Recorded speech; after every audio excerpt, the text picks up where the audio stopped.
Picture चालू करो बे। अभी मजा आएगा ना भिड़ो। पूरा ऑफिस तोड़ ताड़ दिया, ऐसे गोली चला दिया। आप किसको हमला करने आ गए? यहाँ हमारे घर पे किसको कर रहे हैं? किया गया आपके हाँ, कि सीसीटीवी कैमरा फुटेज को दे दिया गया है, चिन्हित कर लिया गया, गार्ड भी पहचान गया वहाँ पे बगल की कोचिंग। पूरी तरह से इतनी गोली चलाने लगे, 10 मिनट में ऐसा लगा कि जैसे अफरा तफरी होके रख गया यहाँ पर। नहीं रे 8-10 राउंड तो हम देखे हैं यहाँ पे, 8-10 राउंड हम देखे हैं, हमें क्या पता है। सच्ची सीसीटीवी फुटेज आया क्या मिला? फुटेज में दिख रहा है कुछ लोग आके जो तोड़फोड़ कर रहे हैं, ईंट पत्थर चला रहे हैं, फायरिंग करता हुआ कोई अब तक नहीं दिखा है इसमें। 8-10 राउंड तो हम देखे हैं यहाँ पे। प्रथम दृष्टया इन लोगों को लग रहा था कि शायद फायरिंग हुई है, लेकिन फुटेज को काफी बारीकी से देखा गया तो अब तक कोई फायरिंग पुष्टि नहीं हुई है। झूठा, अरे झूठा है तू, झूठा है, लेकिन ये बड़ा दुखद घटना है। डर लग रहा है सर। अब आप ही गजब बात पूछते हैं, यहाँ गोली चल गया तो मजा आएगा किसी को? जय श्री राम मेरे सभी हिंदू भाइयों को स्वागत है आप सभी का एक और धमाकेदार वीडियो के अंदर जिधर मैं लेके आ चुका हूँ आप सभी के लिए फिर से एक नया सा वीडियो। तो जल्दी से वीडियो को लाइक कर दो। अगर आपने अभी तक चैनल को सब्सक्राइब नहीं किया है तो चैनल को सब्सक्राइब करके कमेंट में जय श्री राम का नारा भी जरूर से लगा देना। तो चलिए वीडियो स्टार्ट करते हैं।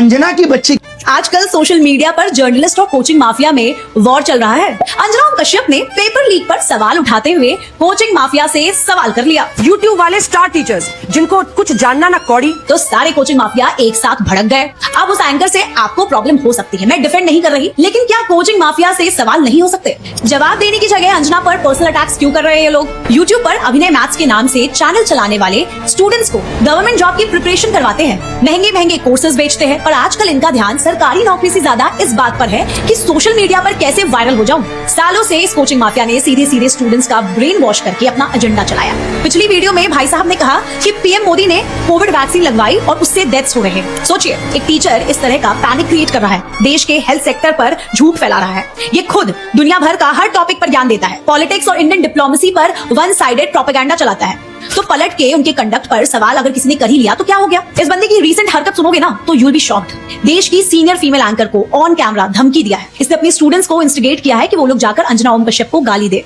नहीं तो जिस दिन हम इन बच्चों को बोलेंगे ना यूट्यूब का टीचर आके चीन की ट्विटर फीड और इंस्टाग्राम फीड में समय राणा का कंटेंट भर दो तो भागती भागती भरेंगे। आई मीन सीरियसली, कौन सा टीचर अपने बच्चों को धमकी देना, गाली देना सिखाता है? इस टीचर का ये वीडियो देखिए। 243 रिंग रोड पे गाड़ी आज भगाएंगे, अरे मैडम बैठ तवेरा में तेरा हैप्पी बर्थडे मनाएंगे। अबे कौन सा टीचर ऐसे गाना गाता है? मैडम बैठ तवेरा में? ये आदमी ट्रिग्नोमेट्री की जगह लड़की घुमाने की निंजा टेक्निक सिखा रहा है भाई साहब। चलो माना तुमको शॉर्ट्स पहन के पढ़ाना अच्छा लगता है, तो अब क्या ऑन कैमरा जबरदस्ती टांगे दिखाओगे? आई वंडर इनकी कोचिंग में लड़कियां पढ़ती कैसे होंगी भाई? और इनका लाइफस्टाइल देखोगे आप, बहुत ही घमंड के साथ ये कहते हैं कि मैं कभी अपने कपड़े रिपीट ही नहीं करता। सोचिए, ऐसी लाइफस्टाइल मेंटेन करने के लिए कितना पैसा चाहिए होगा? कोचिंग इंडिया में हजारों करोड़ों का बिजनेस है। टॉपर स्टूडेंट्स का नाम ऐड करने के लिए कोचिंग वाले 10 से 20 लाख दे देते हैं। तो इनके एथिक्स पर सवाल क्यों नहीं पूछा जा सकता? कई सारे पेपर लीक्स में कोचिंग वाले ही इन्वॉल्व निकलते हैं। तो अगर किसी ने एक क्वेश्चन कर लिया तो इतनी मिर्ची क्यों लगी अभिनय मैथ सर को? एक टीचर ने तो इन पर भी पेपर लीक और सॉल्वर होने का इल्जाम लगाया है। You know, I can clearly see his desperation कि किसी भी तरह कांग्रेस पार्टी की नजर इन पर पड़ जाए और इन्हें कोई टिकट विकेट मिल जाए। कपिल सिब्बल से तो ये मिल भी रहे हैं, लेकिन अभिनय बाबू, कांग्रेस के पास ऑलरेडी पप्पू की कोई कमी नहीं है, वो एक और अफोर्ड नहीं कर सकते। इसीलिए मेरा फ्री का एडवाइस है, टीचिंग पर ही ध्यान दो, बच्चों को IAS वाईएस बनाओ, ये जोकरगिरी थोड़ा बंद करो। आप यकीन मानिए, अगर कश्मीरी पंडित की जगह कश्मीरी दलित होते तो कोई नहीं पूछता। आवाज भी उठ रहा है ना तो उसके आगे बात शब्द लगाना पड़ता है पंडित, ताकि वहां से उठाए, है कि नहीं? वरना अपराध तो अपराध हुआ था कश्मीर में, और जघन्य अपराध हुआ था 1993 में। उस समय मीडिया नहीं थी जो उतना उजागर नहीं हुआ, नहीं तो खुलेआम गोली मारा था, आतंकवाद सब खुलेआम मारा था सब। कश्मीरी पंडितों के साथ हुए अत्याचार का दलित एंगल। जी हाँ, मतलब खान सर, मैं आपकी इतनी इज्जत करती हूँ पर ये बात मेरे गले से नीचे नहीं उतर रही है। मतलब इसमें दलित एंगल को घुसेड़ने की जरूरत क्या थी? मतलब ऐसे कौन से लड्डू हमने कश्मीरी पंडितों को दे दिया है, या कौन सी अपनी जमीनें उनके नाम कर दी हैं जो आपको तकलीफ हो रही है? मतलब आप ये भी तो कह सकते थे ना कि हिंदुओं के साथ मुसलमानों ने जो किया वो गलत था, धर्म के नाम पे जो किया गया वो गलत था। मतलब औरतों की इज्जत लूट ली गई थी, लोगों को लोगों के घरों से निकाल दिया गया था, गोली मार दी गई थी।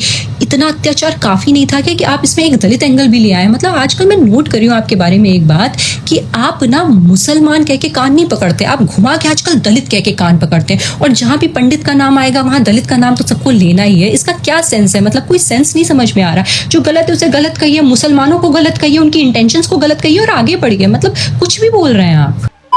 अंजना ओम कश्यप जैसी पत्रकार अब ये बता रही है कि मोदी जी को मेलोडी पसंद है या आम, तो खान सर की तारीफ कौन करेगा? चलो मैं बताती हूँ। खान सर, इस बार आपके यहाँ से कितने बच्चों ने बिहार पुलिस क्वालिफाई किया है? 12,000 से ज्यादा। अच्छा, सच अ ग्रेट सक्सेस सर। लेकिन आपके पास में ये ट्यूशन है ज्ञान बिंदु, जिसके ओनर है आनंद सर, तो उनके यहाँ से कितने बच्चों ने क्वालिफाई किया? एक बार उनसे भी पूछ लेते हैं। सर, आपके यहाँ से कितने बच्चों ने बिहार पुलिस में इस साल क्वालिफाई किया है? 10,000।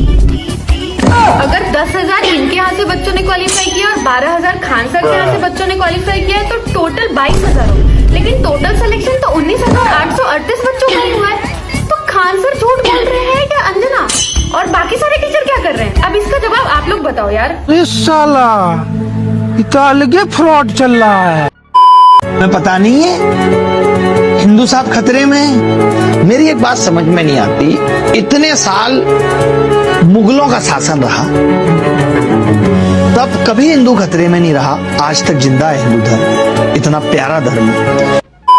माफी मांग लेना, नहीं तो जिस दिन हम इन बच्चों को बोलेंगे ना यूट्यूब का टीचर आके कि इनकी ट्विटर फीड और इंस्टाग्राम फीड में समय राणा का कंटेंट भर दो, तो भागती भागती बनेंगी, रात भर नींद नहीं आती है, जब पढ़ने की 5-6 गालियां मिल रही होती है तब।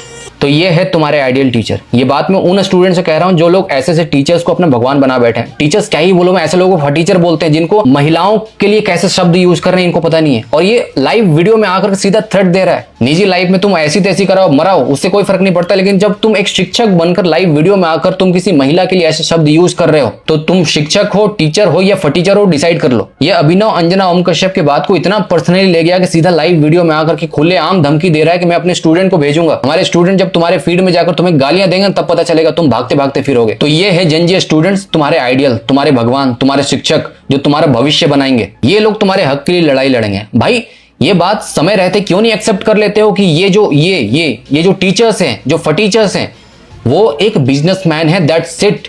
उनको अपने सिर्फ और सिर्फ बिजनेस से मतलब है। जितना जल्दी ये बात समझ जाओगे उतना अच्छा है। ऐसे फटीचर्स भरे पड़े हैं जो सिर्फ सरकारी नौकरी की तैयारियां करवा कर खुद करोड़पति बन गए, और उनके लाखों करोड़ों स्टूडेंट्स आज भी रोड पर भीख मांग रहे हैं। ये तुम्हारा भविष्य बनाएंगे, ये तुम्हें रोजगार दिलाएंगे। देखो ये एक और नमूना है जिसको तुम लोग टीचर बोलते हो, अपना भगवान बना रखा है, कैसे शब्द यूज कर रहा है, सीधा खुलेआम दल्ली कह रहा है। ये एक फटीचर जो धमकी दे रहा है कि मैं अपने स्टूडेंट को भेजूंगा, तुम्हारे फीड में गालियां बक के आएगा, वो गालियां लिख के आएगा। और ये एक दूसरा नमूना जो खुलेआम खुद ही गालियां दे रहा है। ऐसे लोगों को तुमने शिक्षक, ऐसे लोगों को तुमने भगवान बना रखा है, ऐसे लोगों को टीचर बोलते हो। एक्चुअल में इन सारे नमूनों के, इन सारे फटीचर्स को दिक्कत क्या है वो बताता हूं। जब भी कोई पत्रकार जब सरकार की तारीफ करता है या बीजेपी की तारीफ करता है या फिर मोदी की किसी काम की तारीफ करता है, तो इनको लगता है कि वो दलाल पत्रकार है, वो चाटुकार पत्रकार है या फिर वो गोदी मीडिया है। इन सारे फटीचर्स को ये लगता है कि पत्रकारिता यानी जर्नलिज्म का सीधा सीधा एक ही मतलब होता है कि सिर्फ सरकार से सवाल पूछो, सवाल दागो, सवाल पूछो, सवाल दागो, उनको 24 घंटा उंगली करते रहो। अब इन जाहिल फटीचर्स को कौन समझाए कि पत्रकारिता का मतलब सिर्फ सवाल करना नहीं होता, सिर्फ सवाल दागना नहीं होता,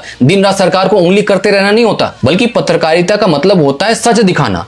अगर कुछ अच्छा हो रहा है तो वो भी दिखाना, अगर कुछ गलत हो रहा है तो वो भी दिखाना।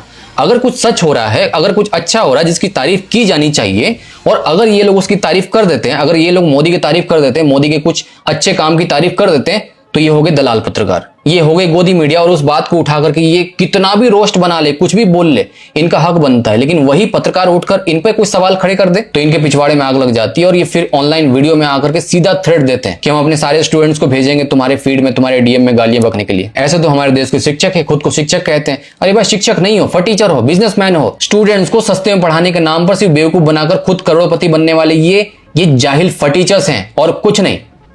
तो चलिए शुरू करते हैं। हमें इतना प्यार देके नर्मदा जिले में हमारी सरकार बनाई है, आम आदमी पार्टी की सरकार बनाई है। क्या बोला तूने? नर्मदा जिले में हमारी सरकार बनाई है, आम आदमी पार्टी की सरकार बनाई है। असंभव, असंभव। नर्मदा जिले में हमारी सरकार बनाई है। भाई साहब कुछ ज्यादा नहीं हो गया? नर्मदा जिले में आदमी पार्टी की सरकार बनाई है। कौन है ये लोग? नमूना है। बात तो सही है।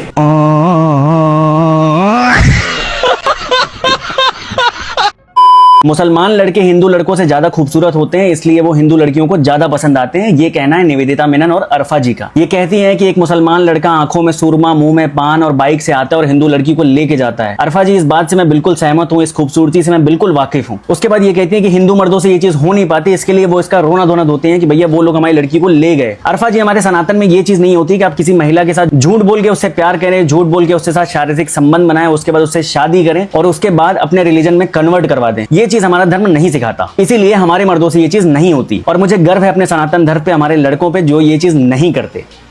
वीडियो पसंद आई तो वीडियो को लाइक करके चैनल को सब्सक्राइब करना दोस्तों, और कमेंट में जय श्री राम का नारा भी लगा देना, क्योंकि हम लोग वीडियो का एंड भी जय श्री राम के नारे के साथ करते हैं। मिलते हैं आप लोगों से नेक्स्ट वीडियो में, बाय बाय।